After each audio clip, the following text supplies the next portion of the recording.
Right, we're here in the book of Genesis, and we're in the third and final part of our three-part series on the flood of Noah. And this has been a very interesting series to me. I've learned a lot while preparing these sermons. And the first sermon we talked about was, why did the flood even take place to begin with? What was it that made God so angry that he flooded the world? Then we actually talked about the destruction last week, and we're going to talk about the result of God's destruction today. Now, obviously, when you have an event like flooding the entire world, we need to learn lessons from why that happened and what we need to change and what were the changes that took place. We're going to be in a lot of chapters here in Genesis, from 6 to 8, but we're going to go back to Genesis 6 to start out and look at verse 7. Genesis 6, verse 7. Now, the first 3 points in this sermon are going to be kind of more basic points, and the last 3 points are going to be kind of more in-depth and more interesting. Obviously, a lot of these things are going to be familiar to you. But it says in Genesis 6, verse 7, "And the Lord said, I will destroy man whom I have created from the face of the earth, both man and beast, and the creeping thing and the fowls of the air, for it repenteth me that I have made them." So God says he's going to destroy the world. Then he does destroy the world. And then there's some changes that take place. Look at verse number 3. Genesis 6, verse 3. "And the Lord said, My spirit shall not always strive with man, for that he also is flesh. Yet his days shall be 120 years. Now, this verse in the Bible is very debated. There's a lot of different opinions. What does it mean by 120 years? And so some people would look at this and say, what God is saying is that in 120 years from now, I'm going to flood the world. Whereas other people would say, what he's saying is that the cap in your life is going to be at 120 years. You can't live past that going forward. And you say, well, what is right? They're both right. Oftentimes in the Bible, verses have dual meanings. Obviously the Word of God is very deep, and he's teaching both these things. I do believe it's 120 years, but one thing that took place after the flood, people's ages started to slowly drop, didn't they? Before the flood, people lived 900 years. I mean, that's hard to imagine, 900 years, okay? Now, the Bible doesn't tell us why they lived to be 900 years old, why we live shorter lives today. Some people think it was basically a direct miracle from God. And some people think that what caused the flood made changes in the atmosphere, which resulted in people living less of a life. That's personally what I believe. The Bible talks about how the windows of heaven were open, and there was water from beneath the earth and also from above. And, I believe that there was changes in the atmosphere and the way the earth actually was that caused people to live shorter lives. In fact, if you would look at fossils in the ground, there are fossils of people that are very tall, a lot taller than we get today. Where you can see lots of people 8, 9, 10 feet. It was more common back then. Now, obviously, if you live 9 times as long, you have more time to grow, right? Before the flood, dinosaurs were around very commonly. They were around afterwards as well for a time period. But obviously, we don't see dinosaurs walking around here normally. But there was a time when animals got pretty big, and people got pretty big, and people lived very long lives. Now, I'm not here to teach a creation seminar. This stuff's interesting. But one thing we do know for sure, even though we don't necessarily know why the ages start to slowly go down, we do know that people live shorter lives today. People live, and pretty much the cap is 120 years, even if you reach the top of the peak. If you're at the top of the bell curve, you're still not getting past 120. Okay, that's about as far as you possibly could go. Now turn to Psalms 90. Psalms 90. It's hard for us to imagine a world where you would live to be 900 years old. It was a completely different time period. But you can look at fossils, and not just with humans, but with animals as well, where they were a lot bigger than they are today. It's kind of funny because evolution teaches that we're, ape-like animals and we slowly got bigger and everything like that. But it's like, then why do we see like 10-foot and 12-foot tall humans in the fossil remains? That kind of goes against your theory, because you're telling me that we started off really small and slowly became from an ape-like creature to being taller and to being a human, whereas the fossil record would actually teach the opposite of what you believe. Because you can see plenty of animals and humans that completely disprove what they believe. This is what it says in Psalms 90, verses 10 and 12. "The days of our years are 80 years and 10. Score is referring to 20 years. So when it says 80, it's 3 times 20. So that's 60 years plus 10. 80 and 10. That's 70 years. And if by reason of strength they be 80 years, that would be 80. 4 times 20. So basically what it's saying is, you live around 70 years in your life, and if you're pretty strong and healthy, 80 is a decent sized life to live. And then it says, yet is their strength labor and sorrow, for it is soon cut off and we fly away. Now, obviously, we know that some people live past 80 and some people don't live to be 70. But in general, most people are going to be in that time frame, right? That's around the time that people live. And so what it says here in verse number 11, who knoweth the power of thine anger, even according to thy fear, so is thy wrath. So teach us to number our days, that we may apply our hearts unto wisdom. So the Bible says we should actually number our days that we have. Now, I remember my friend and I were reading the Bible one time, and we took that very literally, and we sat down and numbered how many days do I have left on earth if I live to be 70 versus if I live to be 80. And quite honestly, life flies by. Right. I mean, you don't have as much time. Now, if you live to be 900 years, maybe you don't have to number your days, for a while. That's a lot of time. But when you're living 70 to 80 years, it's not that long of a life. I mean, you're growing up and you're not really an adult that's out on your own until you're in your 20s. So there's already a lot of your life. You are at home or whatever. Obviously, the time frame is different for people. And then you end up starting a family. And guess what? Once you get married and have kids, time accelerates. Right. I mean, it doesn't make any logical sense, but that's the way it works. And for people that aren't married and don't have kids, you don't realize that. But once you get married and have kids, it literally speeds up. Your time just flies by. And before you know it, look, you're not that young anymore. I was talking to my wife the other day, and I was just saying, we're not that young anymore. I was like, you look at our church, and, we're older than most people in this church. And I don't have a problem with that because, obviously I want people to look at me and respect me and everything like that. And if I was younger, it'd probably be harder to do. But it's like, we're not that young anymore. And once you get older, your time starts to fly by. You say, well, what do I do then? Number your days. Don't waste your time when you're younger. Every day matters because your time is going to be gone like this, and then it's over. You can't change the past. Once it's gone, it's gone. And look, we've all spent time before we just wasted days and just wasted our time.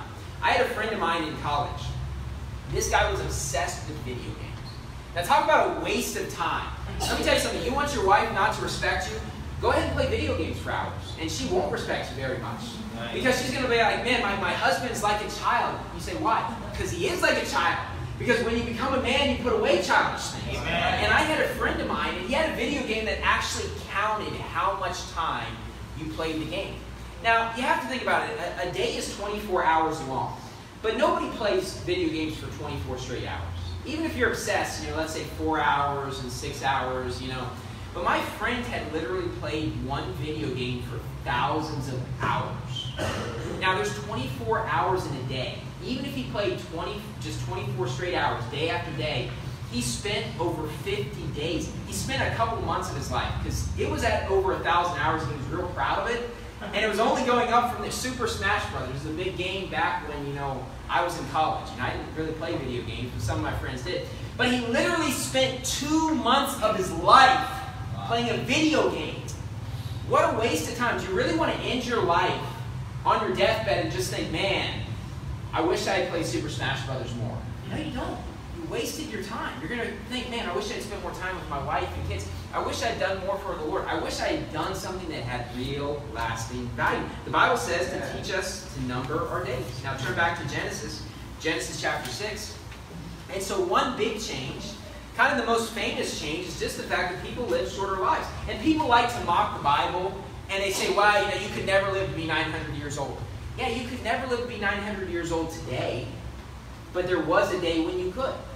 And look, considering all the things that God does, considering that He resurrected Himself from the dead, I don't have a problem believing that He did other miracles as well, or that He was able to do things differently. The world was different before the flood. We don't really know why. Maybe God just decided to make a switch one day. That is very possible. I tend to think that there was actually more scientific reasons for what caused the flood and changed the way the world was, but we don't really know. I've seen a lot of creation seminars, and most of those guys end up being heretics, so I don't really know whether I even want to trust the science they gave me. But it's an interesting topic. We don't really know, but we do know that we live shorter lives today. Another thing that we see is this. We do see a change in diet that takes place. Notice Genesis 6, verses 21 and 22. And it says in verse 21, and take thou unto thee of all food that is eaten, and thou shalt gather it to thee, and it shall be for food for thee and for them. Okay? So what he says is, the food, Noah, is going to be for thee and for them. He's saying to you and also to the animals. So on the ark, by and large, the animals and humans were eating the same thing. The food that was gathered would have been plants for both of them. Now let me say this real quickly. I don't necessarily believe that everyone before the flood was a vegetarian. I'll explain that in a second. But I will say this, that people ate a lot of meat before the flood. And I can prove that to you here in a second. Verse 22, though, says, "Thus did Noah according to all that God commanded him, so did he." Now turn to Genesis 9. Genesis 9. And so the food that was gathered on the ark, it was for thee and for them. Okay? Now notice a change that takes place after the flood. Genesis 9, verse 1. "And God blessed Noah and his sons, and said unto them, Be fruitful and multiply, and replenish the earth. And the fear of you and the dread of you shall be upon every beast of the earth, and upon every fowl of the air, upon all that moveth upon the earth, and upon all the fishes of the sea. Into your hand are they delivered." So what does God tell Noah? The animals are going to be afraid of you now. You say, why is it that the animals all of a sudden became afraid of humans? Because we started to kill them and eat them. And that didn't really take place too much before the flood. So all of a sudden they're afraid of it. Before the flood, animals didn't fear us. That's what it says in Genesis 9, verses 1 and 2. I remember I was going hiking one time near my parents' house. I was up in the woods, and I had, I was listening to an iPod. I had my head down. I can't remember if I was listening to a sermon or the audio Bible. And all of a sudden, even though it was pretty loud, I heard this big thud.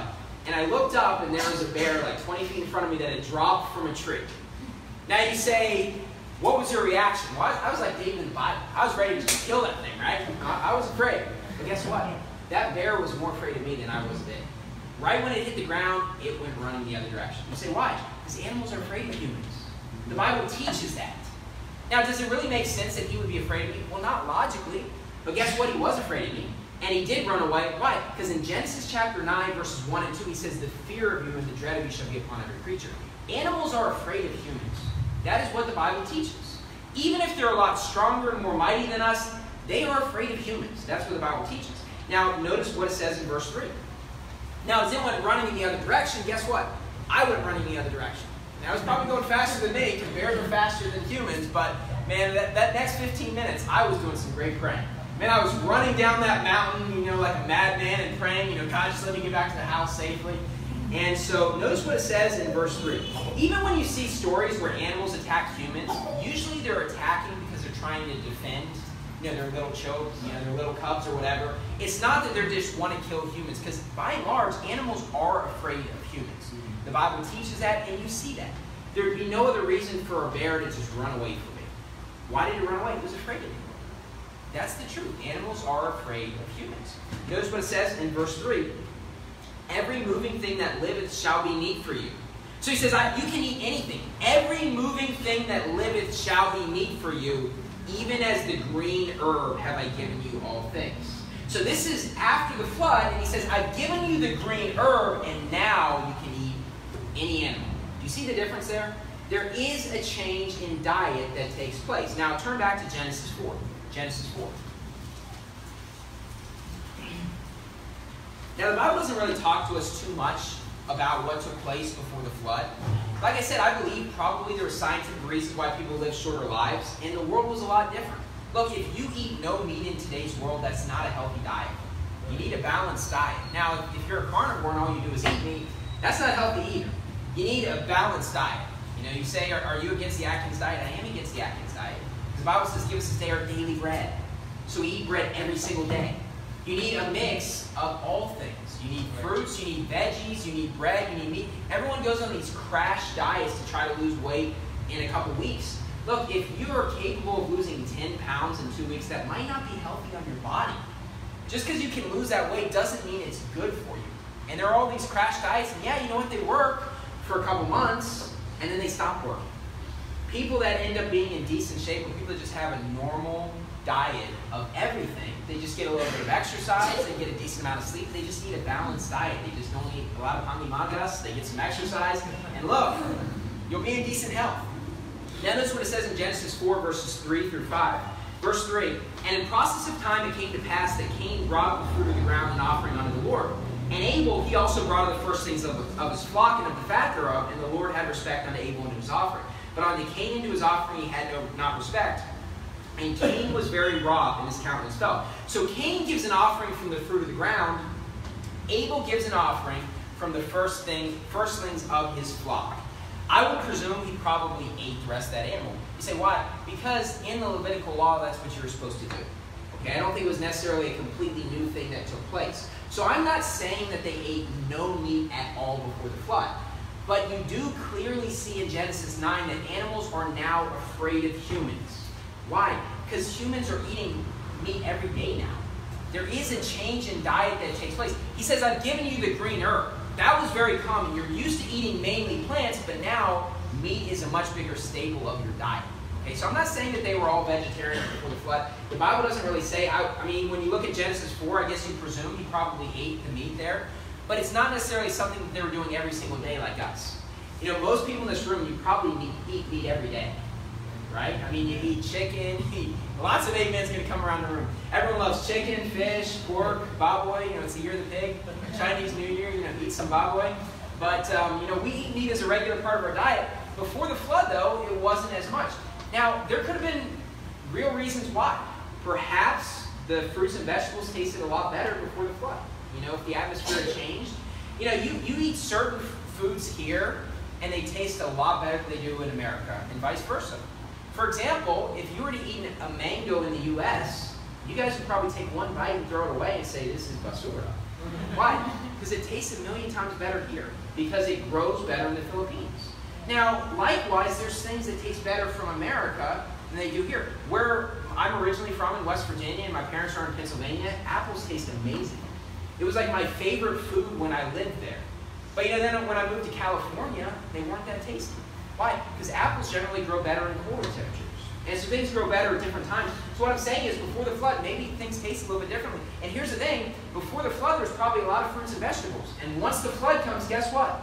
There are no more fruits and vegetables. So by necessity, your first thing is, well, I got to start eating meat. And that's a change that God had take place. So I'm not saying that people were vegetarians before the flood. The Bible doesn't really explicitly say that. But I will say this, that people ate a lot more fruits and veggies before the flood. Now turn to Genesis 9, so the verses 5 and 6.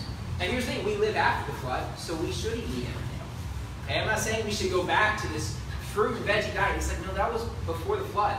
You know, maybe things were a lot different there, but this is after the flood, and he says to rise and kill and eat. That's why animals are afraid of humans.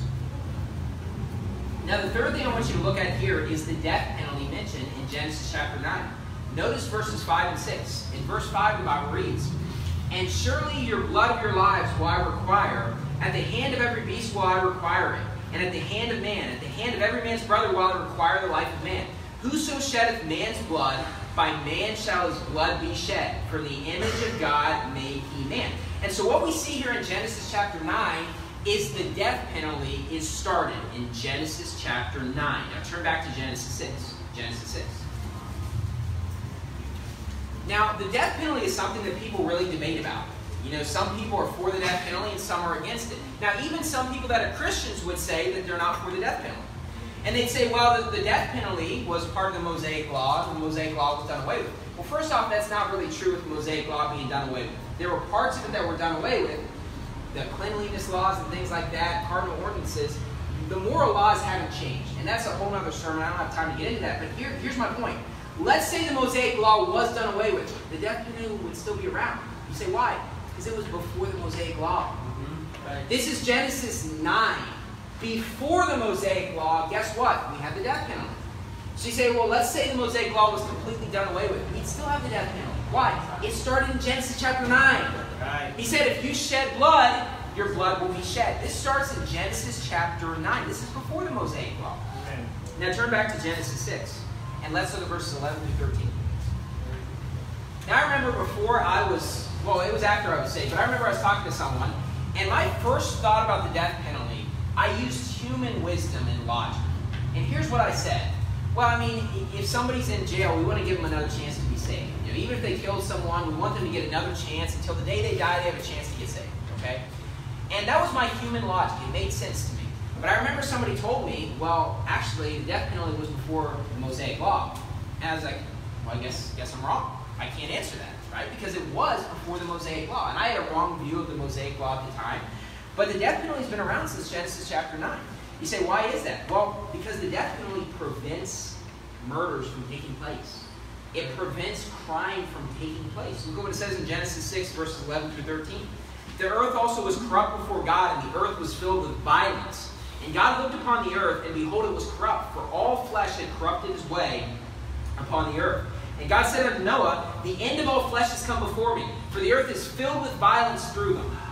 And behold, I will destroy them with the earth. So God says the earth is filled with violence. Okay? So after the flood, guess what? The death penalty comes around. Why? That helps prevent violence from taking place.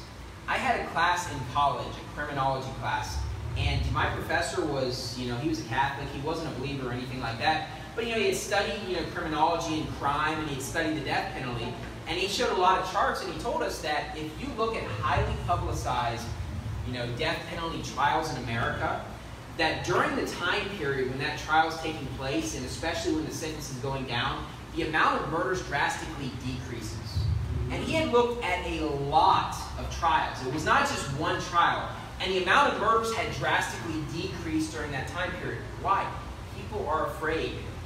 When they see somebody being put to death, they're like, man, I really want to kill that guy, but I don't want to be put to death myself. And the truth is, there would be a lot less murders that take place. And people mock things in the Bible, and they say, well, God is too harsh, he's a God of judgment. Well, here's the thing. When you have strong laws, they actually prevent crime from taking place. Right? Now, one thing we don't do is make up our own laws that the Bible doesn't. Okay? Like, I'm against drinking, but it's not illegal to drink in the Bible. So we don't make up our own law. Okay? God has his laws, though. And his laws are perfect. And you know what? If we actually followed them, there would be a lot less crime. There would be a lot less violence. Now turn to Proverbs 22. Proverbs 22. And this principle makes sense even outside the death penalty when you look at things like your children. You say, why do you spank your children? Because it prevents them from being troublemakers. It gets them to be obedient. Okay? It says in Proverbs 22, verse 15, foolishness is bound in the heart of a child, but the rod of correction shall drive it far from him. Turn to Proverbs 23. Proverbs 23. Look, if you have kids and you spank your kids, you know that sometimes they have this look when they know they've gotten into trouble and they're afraid. Right? They're afraid they're going to get spanked again. Now, here's the great thing about being a parent, because I'm, for the most part, a new parent. My son is just over a year old. So a lot of this is still new to me and things like that. So when I first became a parent, I didn't know about all this stuff. I just took the Bible by fact, and I got wisdom from other people that had raised kids and were doing a good job. But here's one thing that's great about this. When you spank your kids, they don't stay mad at you that long. They immediately forgive you and want to hug you, and they feel bad that they messed up. Now, foolishness is bound in the heart of a child. We do need to spank them. But look, they forgive you pretty quickly. And the truth is, when you look at kids that actually are disciplined by their parents, they grow up and become good kids. When you look at kids that weren't disciplined by their parents, they're not good kids at all. It says in Proverbs 23, verses 13 and 14, withhold not correction from the child, for if thou beatest him with the rod, he shall not die. Thou shalt beat him with the rod, and shalt deliver his soul from hell. Amen. Now, when it says it shall deliver his soul from hell, is God just using words to be entertaining? Now, there's a lot of logic behind what he's saying. Because here's the thing. Let's say, for example, that I never disciplined my child at all. And then when he turns out to be 5 or 6 years old, I try to preach the gospel to him, and I explain that there's a heavenly Father up there that will send you to hell forever if you don't believe. He's going to have trouble believing that. Why? Because he's never seen correction for anything that he's done wrong. It's going to be hard for him to really believe the gospel, because the way he looks at it, there's never judgment for anything he does. He can do whatever he wants, and there is no punishment. But let's say, for example, you have a child, and you do discipline that child. You do spank that child. They're going to realize, well, wait a minute. There's a heavenly Father that, you know what, if I act up, if I break his rules, guess what? He's going to punish me. You see, all parents have rules, but some parents allow their kids to break the rules and do nothing about it. And if you do that, your child is likely going to grow up and not really respect God's rules at all. And even if they do get saved, they're still probably not going to be that good of a kid. They're still not going to really care about God that much. But you know what? If you discipline your kids, they're going to be more obedient kids. That's the truth. And it makes logical sense as well. Turn back to Genesis. Turn back to Genesis. And so the first three things we looked at are pretty common ones that we know. There's a change in lifespan that takes place. There's a change in diet that takes place. We see the death penalty as well before the Mosaic Law. We see that in Genesis. The last three things I want to look at are kind of a little bit more in depth, but I want you to look at the rebuilding process that takes place after the flood. Obviously, when the flood took place and flooded the entire world, everything was destroyed. We don't really know what the world was like before the flood. I tend to think it was actually pretty advanced in a lot of ways with technology. There seems to be, in the record, fossil record and things like that, they've dug up remains of things that would seem to indicate that. I tend to think that they were pretty advanced. Okay? We don't really know, though. But here's the thing. Once the flood took place, they weren't all that advanced anymore because everything was destroyed. Think about if there was a global flood that destroyed everything in this world. You'd have to build computers from square one again. Everything would be at the very bottom. Everything is starting over after the flood. Now, in Genesis chapter 8, verses 1 and 2, this is what it says. And God remembered Noah and every living thing and all the cattle that was with him in the ark, and God made a wind to pass over the earth, and the waters assuaged. The fountains also of the deep and the windows of heaven were stopped, and the rain from heaven was restrained. So now it comes to the point where the rain is no longer coming down. Even still, though, it took a long time before everything went back to normal.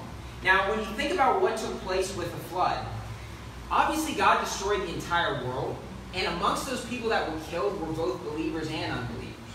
Okay? Everything was destroyed. And amongst those that were in the ark, the Bible doesn't really tell us who was saved and who wasn't saved. Now, we know Noah was saved. And, you presume that most of them were saved. Wouldn't we all agree with that? Probably of those 8 people, spiritually speaking, probably most of them were believers. Okay? It doesn't explicitly say. But what I want you to understand is this, that the picture of the flood is showing us the judgment on believers post-flood. Why? Because the people that were left in that world that had nothing were mainly believers, of those 8 people. Okay? So mainly the people that are left are believers. So the picture we have from the flood is judgment upon believers. Okay? Now we'll look at Genesis 8, verse 11. If you notice during the reading, Noah keeps sending out the dove, and the dove comes back. Why? The dove finds no rest for its feet. Okay? Because there is no plant life at that time. It's taking time, and Noah's trying to find out when the water's gone down enough where they can basically get out of the ark. Notice what it says in Genesis chapter 8, verse 11. And the dove came into him in the evening, and lo, in her mouth was an olive leaf plucked off. So Noah knew that the waters were abated from off the earth. See, here's what I want you to understand at this point of the rebuilding process. No matter how bad you screw up your life, no matter what sins you commit, if you are still alive, the olive leaf will appear again one day. What do I mean by that? It means no matter how bad you screw up, you can still be used by God. Amen. And look, in the Bible, we have stories of people that committed murder, that committed adultery, that had kids with lots of different parents, and they were still used by God. So here's what I'm trying to tell you. No matter how bad you screw up your life in the future, you can still be used by God. Now, obviously, I could commit certain sins where I could no longer be the one running this church. But even if I committed those sins, guess what? After I committed those sins, I could still lead people to the Lord. God could still use me to preach the gospel and get people saved. I could still do something in my life that had meaning and value. As long as you, as a believer, are alive here on earth, you can still be used by God. No matter how badly you screw up your life. Turn to Judges 16. Judges 16. And so it said, Noah knew that the waters were abated from off the earth. And here's the thing. You might commit sins where God has to really lay down the hammer on you, and your life is completely destroyed, but eventually the anger of God will be abated. And you can get right with God like David did. We're not going to look at David, but he's a great example. He committed adultery with Bathsheba, but he got right with God, and you know what? He was used to do great things after that. Now, he had permanent repercussions for his actions. So I'm not saying just, hey, have this attitude, I can go out and do whatever I want. No big deal, God can still use me. Yeah, he can still use you, and you're going to screw up your entire life and regret it, though. Notice Judges chapter 16. We don't have time to go into the story of Samson, but I think most people are probably familiar that with Samson, he was a guy who did a lot of great things for God, did a lot of bad things as well. He's kind of one of these interesting characters. He has these major highs and he has major lows. That kind of shows us that there are people in this world that can do amazing things for God and then really hit the other end as well. Most people are going to be more balanced, but some people can go to extremes on those things. Judges chapter 16, verse 19. And she made him sleep upon her knees, and she called for a man, and she caused him to shave off the 7 locks of his head, and she began to afflict him, and his strength went from him. This is the story of Delilah, and obviously most of us are probably familiar with that. If you remember, his strength was found in his hair. Okay? Now this is obviously a picture of a lot of different things God's trying to show us, but his strength was actually found in his hair. He had long hair, whereas the Bible teaches men are supposed to have shorter hair. He actually had long hair, and his strength was in his hair. So over and over again, she's trying to get him to admit, why is it that he's so strong? Why is it that he's basically the strongest man in the world? And he keeps lying to her. You know, he keeps committing these sins with her. He keeps fornicating with her. And then all of a sudden, you know, he makes up these excuses, and she tries to get him caught, and she doesn't because he's lying to her. Now, one thing this shows us is this. Notice verse 20. And she said, the Philistines be upon thee, Samson. And he awoke out of his sleep and said, I will go out as at other times before and shake myself. And he wist not that the Lord was departed from him. So he said, I'm going to go out like I kept doing and just shake this off, and I'll be perfectly fine. But you know what? He wasn't able to do it.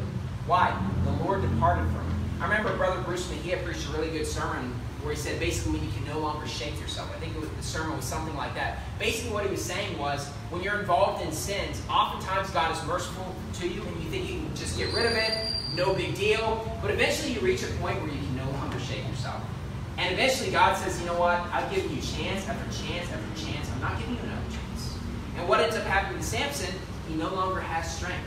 And when the Philistines are upon him, he can't shake them off anymore. Why? Because his strength was found in his hair, and his hair is all gone. Notice what it says in verse number 21. But the Philistines took him and put out his eyes. He basically goes blind immediately. Now, I mean, can you imagine that? I mean, obviously, there's not much more precious than our eyesight. And to be blind, that would be terrible. And he went from being able to see, being used greatly by God, and now guess what? Now he's blind. Notice what it says. And brought him down to Gaza and bound him with fetters of brass, and he did grind in the prison house. So he has his eyes taken out, but I want you to notice verse 22. This is a verse sometimes people can look over and not notice this. Howbeit, the hair of his head began to grow again after he was shaven. You say, what is the Bible trying to teach? The Bible's trying to teach, hey, he got judged by God, and he hit rock bottom. He lost his eyes, but then his hair starts to grow again. Then he can start being used by God again. See, it doesn't matter how much of a rock bottom you hit, your hair will start to grow again, symbolically speaking. It doesn't matter how bad you screw up, you can always get right with God. And you can always be used by God. Now, you're going to have permanent repercussions. Samson had permanently lost his eyesight. That's pretty bad. But he can still be used by God. And no matter how bad we screw up in our lives, you can still be used by God. Now, I hope that nobody in this room goes down the road of what some people do and commits terrible sins where you lose your eyes or something else where God really has to judge you. But I do want you to understand, if you think back to this sermon 5 years from now, if you have screwed up your life, you know, you can get right with God. Say you're sorry, really mean it, and God can use you again. Now, your life might not ever be the same, but you know what? The most important thing is that we live for the Lord. Amen. And you can start doing that again, even if you screw up your life. Amen. Now turn back to Genesis. And another great example of this, we're not going to look there for sake of time, but is with Jonah. You know, Jonah rebelled against God and he got swallowed by a whale. Now that's not the most fun place to be for 3 days. You say, Brother Stucky, I'm going to take a 3-day vacation. Oh, where are you going? Yeah, I'm just going to hang out in the whale's belly for 3 days. It's like, you know, maybe you're short on money, but I can think of better things to do with your time than spend time in a whale's belly, right? Jonah is a great example. But you know, Jonah, when he was in that whale's belly, he got right with God. And the Bible says he was vomited out in the dry land. I mean, that's obviously not good. I mean, obviously it was disgusting, and you know, I'm sure there's repercussions to his body just being in there for 3 days. I'm sure it wasn't healthy to his body, but he was able to be used by God again. So no matter how badly you screw up your life, God can use you again. Now I want you to notice a couple other things here. In Genesis chapter 8, we're also going to look at 2 perspectives on what will destroy our world. See, there are basically 2 perspectives in today's world of what's going to destroy the world. One perspective is that God will destroy us due to sin. Now that makes sense to me because you think about what caused the flood to begin with. We were sinful and God destroyed the world. Well, the other perspective is found in Genesis 8, verses 21 and 22. Verse 21, and the Lord smelled a sweet savor, and the Lord said in his heart, I will not again curse the ground any more for man's sake. For the imagination of man's heart is evil from his youth. Neither will I again smite any more every living thing as I have done. Verse 22, while the earth remaineth, seed time and harvest, and cold and heat, summer and winter, and day and night shall not cease. And so what God promises in Genesis 8, verse 22, he says you're going to have cold and heat, summer and winter, day and night until the very end. Isn't that what he says in verse 22? But doesn't this environmental crowd out there, the politicians, tell us that we're going to destroy the world by polluting it in a short period of time? In fact, there's a famous politician in America. It's this woman's like 29 years old. She's in New York. She's real famous because you can take clips on YouTube where she's not a very smart person. It just kind of shows you in America, you can get a degree and do no work in America. In America, you can get a college degree and put in this much time. She's not very intelligent at all. She said a lot of really dumb and stupid things. She said we're going to destroy our world in 12 years. That's what she said. 12 years, we're going to destroy our world. Okay? Well, according to the Bible, we're not going to destroy our world by polluting it in 12 years. Notice what it said in Genesis 8, verse 22. It says, cold and heat, summer and winter, and day and night shall not cease. They always talk about global warming. This world is getting so hot. It's going to get so hot, no one can live here. And in 20 years, it's all going to be destroyed. Now, according to those people, those are the same people that believe the earth is 4.5 billion years old. And they think in 20 years, we can destroy it. We've lived for 4.5 billion years, according to them. And in 20 years, we're going to completely destroy it. It's like, are you kidding me? Do you realize how much 4.5 billion years is? I know it's just a few more zeros on the end, but those zeros on the end are a lot of time. I mean, 4.5 billion years. That is a really, really long time. And they say we're going to destroy it in just 12 years. We're going to destroy the world when it's lasted, according to them, 4.5 billion years. No, see, the Bible says cold and heat, summer and winter, day and night, it shall not cease. Now you say, Brother Stuckey, I've never felt cold weather in my life. Well, in most parts of the world, it does get cold. Okay, I know that global warming started here like a long time ago. In most parts of the world, it does get cold. I'm used to wintertime where I grew up, snow all the time. Where you had winter, you had cold weather, and look, it's not going to cease. And if you look at those same charts that they use for global warming over a long period of time, the temperature, I remember looking over a 40-year period, had gone down on average. It hadn't gone up. It had gone down. Okay? Now turn to 1 Samuel 17. 1 Samuel 17. Now let me say this, that there is a shred of truth to what they're saying. I don't think that we should pollute the world. Right? I'm glad that they're cleaning up the Manila Bay. I think that's great.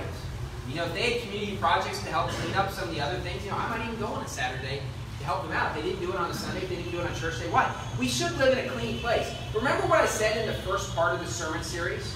Why is it that the world is physically filthy? Because it's spiritually filthy. See, it's physically filthy simply because it's spiritually filthy. See, this is the real problem. The problem is we're spiritually wicked and we're rebelling against God. What is the fact that it's physically unclean in a lot of places? That is a symptom of the problem. Okay, let me give you an example. Let's say, for example, you had a headache, okay? And you have a headache every day and you take 2 Tylenol or 2 Advil to fix the headache and it goes away, okay? Now let me ask you a question. Is the reason why you have a headache because you're not taking Tylenol? Or is that a symptom of the problem? The reason why you have a headache is merely the symptom. It shows you there's a problem with what you're doing. Most of the time when people have a headache, it's because they're not drinking enough water. That's what the problem is 90% of the time. So the fact that you have a headache, it's not the problem. The headache is the symptom. And a lot of times people will focus on fixing the symptom of the problem, but it doesn't change the fact you're damaging your body in some way.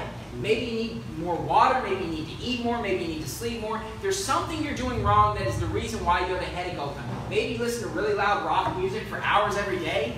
I don't know what it is, but that is a symptom of the problem. The headache is not the problem. And merely taking Advil or Tylenol to fix it is a foolish thing. Why? Because that headache is a good thing for your body. It's telling you there's a problem. If you have a massive headache all the time, if I don't get headaches. I can think of one time in my life where it really felt like I had a headache. I don't know if it's, I know I drink a lot of water, maybe that's part of it, But if I started getting headaches every day starting tomorrow, I'd be like, man, maybe I need to go to the doctors.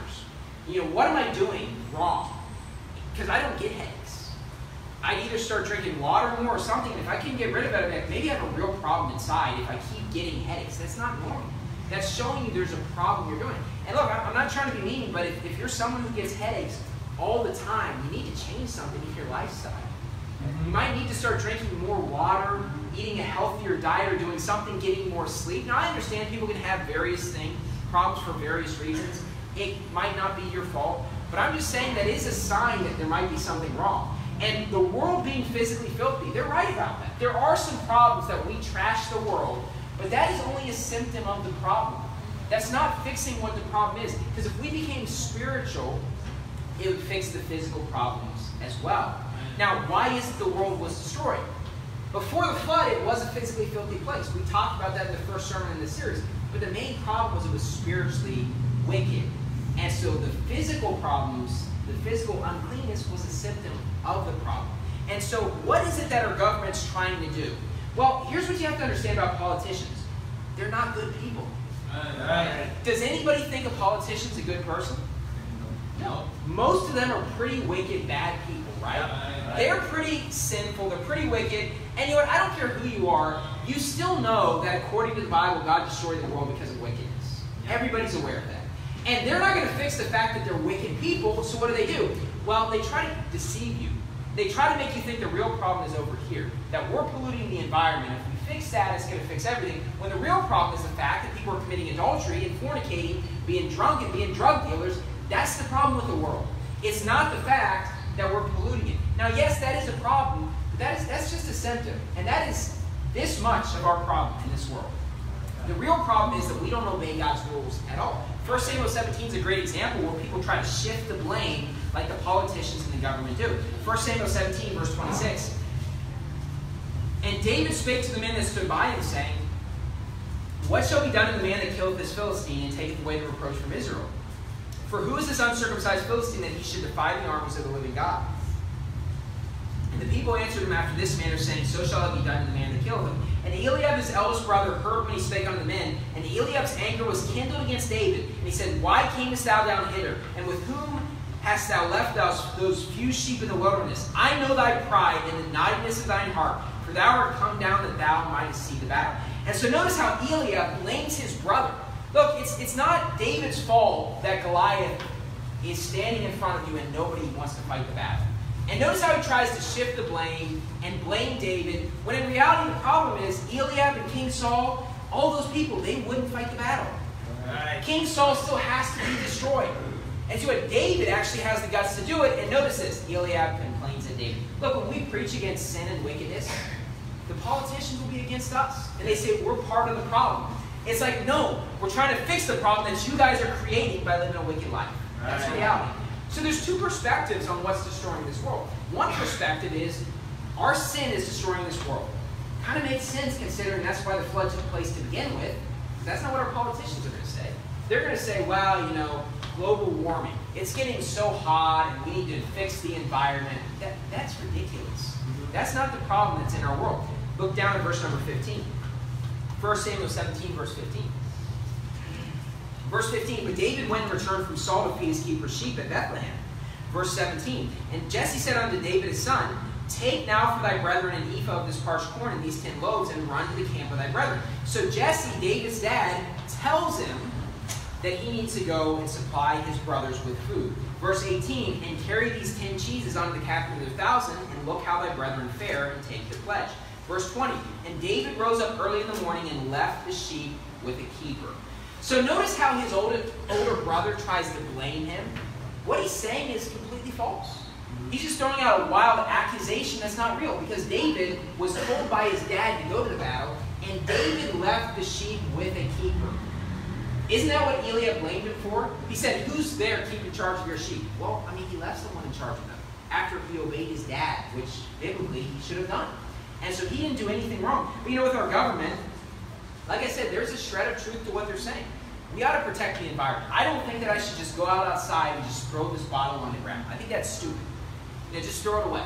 We don't want to trash the place we live in, okay? But that's not the main problem that we have in the world today. And you say, well, Brother Stuckey, it seems to me that that's the main problem. Well, that's because you spend more time watching TV than you do reading the Bible. Right. Because if you spend all your time watching the news shows, yeah, you know what? You'll start thinking all these things are these massive problems and not even think about the problem with the sin that's going on in the world. But if you actually read the Bible, you see, okay, wow. Why is it that God always gets mad? Well, it's because of sin. That's the reason why. That's the problem we have in today's world, in the Philippines or whatever country. Now turn to Genesis chapter 6. Genesis 6.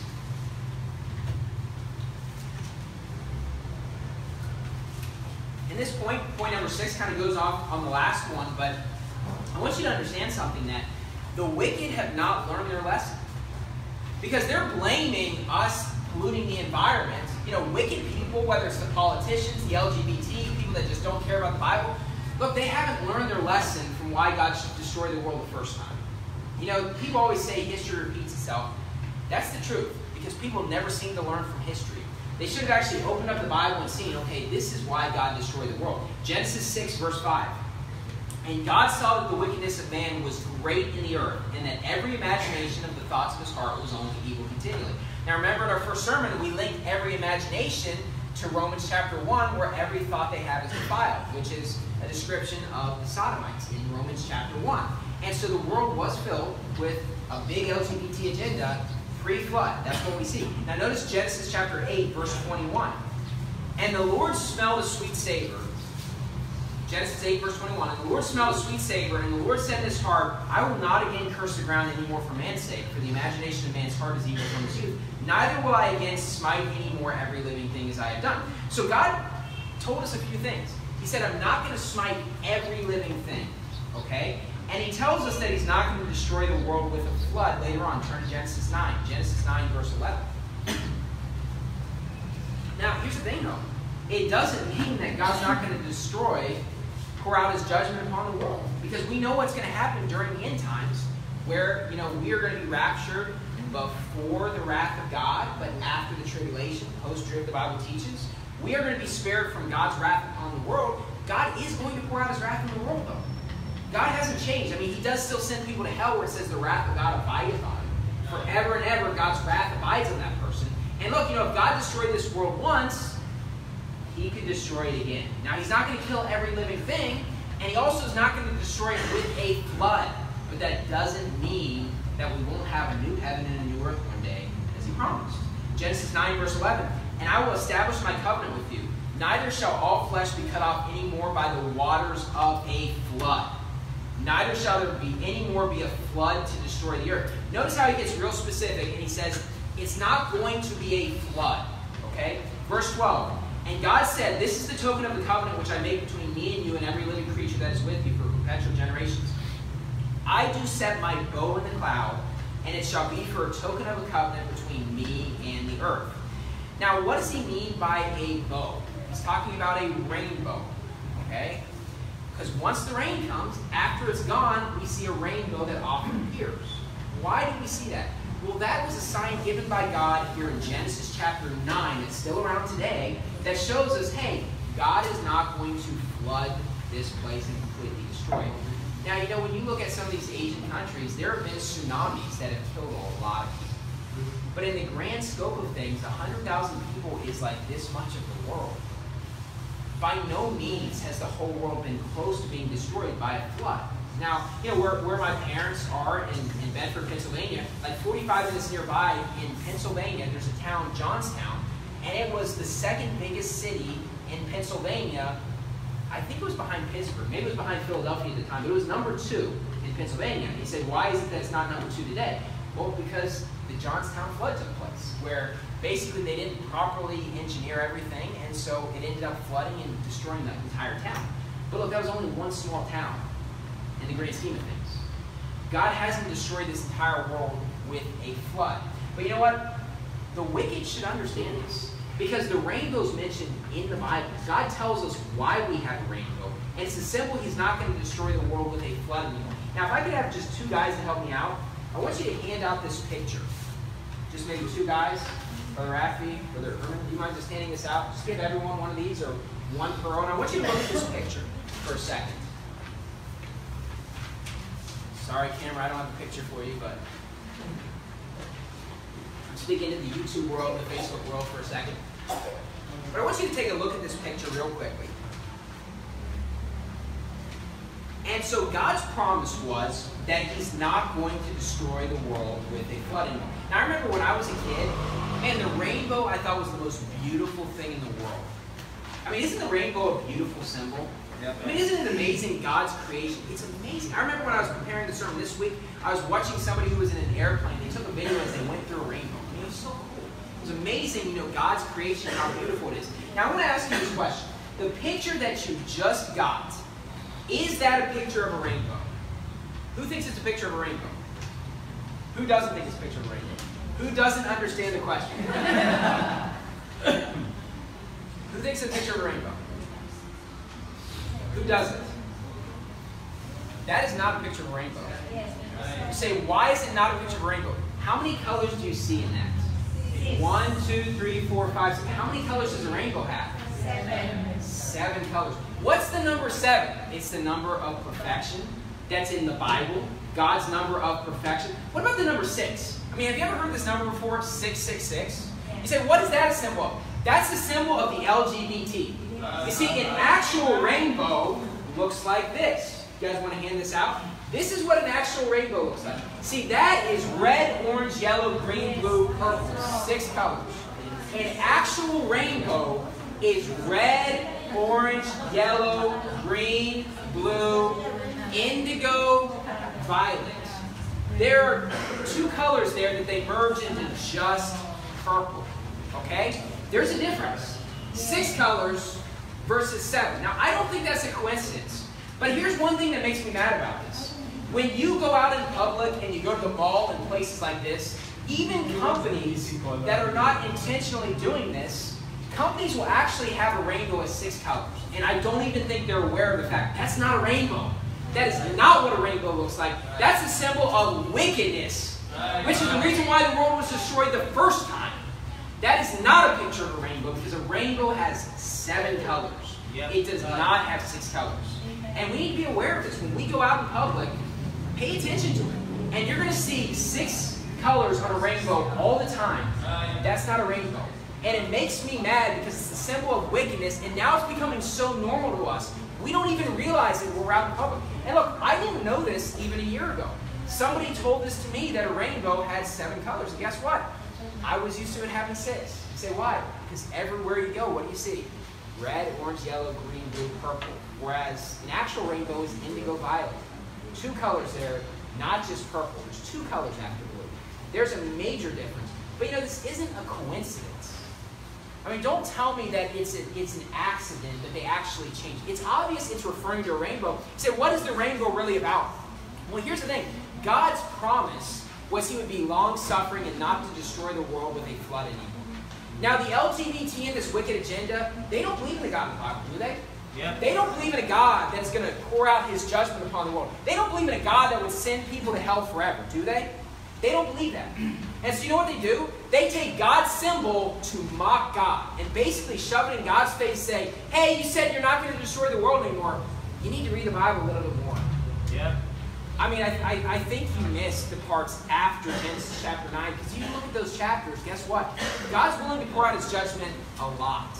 And you know what? They can use that symbol to mock God all they want, but you know what? That symbol is God's symbol of mercy and love and compassion. And you know what? We ought to be angry when the wicked world takes that symbol to mock God. Yep. Amen. Turn to 2 Peter 2. Let's look at one last place. 2 Peter 2. I think this is out now, so I have to scream.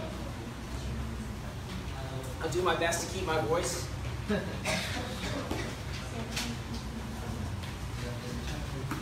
I mean, isn't it just a few chapters later in Genesis chapter 19 with Sodom and Gomorrah? I mean, did you not get that far in your Bible reading? I mean, that agenda wants to mock the Bible. It's not that much further where, guess what? God destroyed Sodom and Gomorrah. You say, why did He destroy it?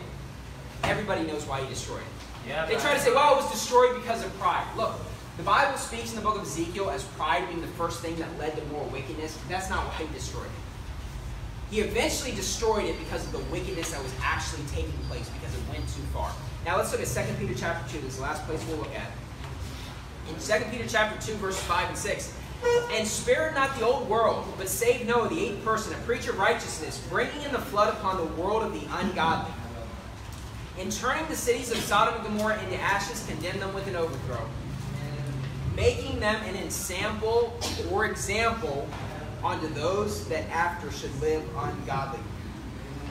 So you know what? These politicians and the wicked liberals and people that hate the Bible and don't care about the God of the Bible, they can mock God all they want. But God told us in 2 Peter 2 that this is an example of what's going to take place upon the ungodly. Yep. And you know what? A long time has gone by since Jesus was here, a couple thousand years. But there is going to come a time where God's going to come back and say, what's the world going to be like? Because we've talked about the flood and why it destroyed the world. What is it going to be like when God finally comes back? It's going to be like it was before the flood. Yep. It's going to be a really, really wicked place we live in. You say, Brother Stuckey, is it possible that the world will become better? No, it's not possible. You say, well, how do you know that? Because in the day of the internet and the TV and all kids being in the public school systems, being taught by the public schools, we are being trained and taught by them. Yeah. And people have their smartphones out all the time. Most parents give a smartphone to their kid when they're 5 years old. It's like, what are you doing? You're just going to put everything in front of their eyes when they're 5 years old. And you know what? The world is influencing us so much now. And with the internet and with the TV, it's a point of no return. Now, I'm not trying to make you feel bad, but the truth is it's a point of no return. And the only thing we can do is do everything we can to preach the truth, to get people saved, and to get churches started. Why? Because you know what? This world's not going to be around for that much longer. But I hope when I get to heaven, God can look down on my life and say, Brother Stuckey, you worked hard, you accomplished some things in the Philippines. I'm sure all of you feel the same way as well. Let's do everything we can to make this a great church, to win souls to the Lord, and just preach the truth. Let's close in a word of prayer. Dear Heavenly Father, thank you for allowing us to be here today and just being able to look at this series on the flood. And there's a lot of lessons we can learn as a result of what took place in the flood, of what caused it, and the result of it, God. And help us to always strive to live godly lives. And it's difficult in today's world because sin is all around us, and there's temptations and things that a lot of people didn't have to deal with. But at the same time, in today's world, we can reach people at a greater level than we ever have before, God. So let us take advantage of that and live our lives,